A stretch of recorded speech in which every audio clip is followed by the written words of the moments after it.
Cette journée a été un moment fort dans l'Expo universelle pour plusieurs raisons. La première, c'est la plus fréquentée par le public.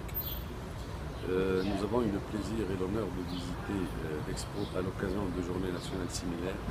Aucune n'a pu mobiliser autant de public civil, y compris les parlementaires, les sénateurs, ministres, etc.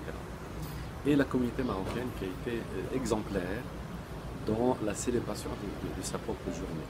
Je pense que tous nous avions partagé cette émotion, aussi bien au moment de l'hymne national que les discours qui ont été pour moi un immense message d'amitié des Italiens à l'endroit du Maroc, de Sa Majesté, de la princesse qu'il a représentée.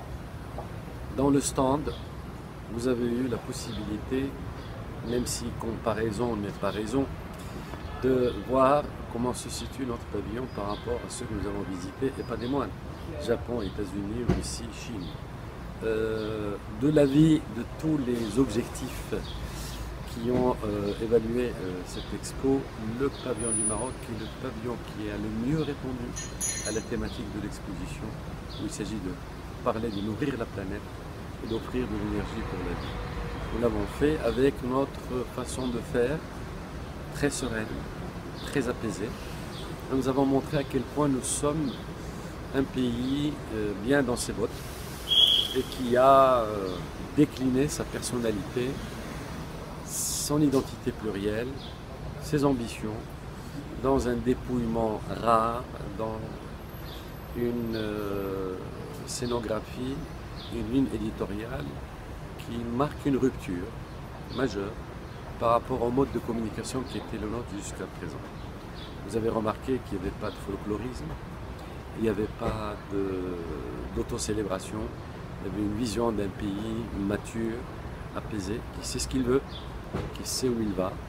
C'est en deux mots le Maroc de Mohamed VI, dans toute sa splendeur.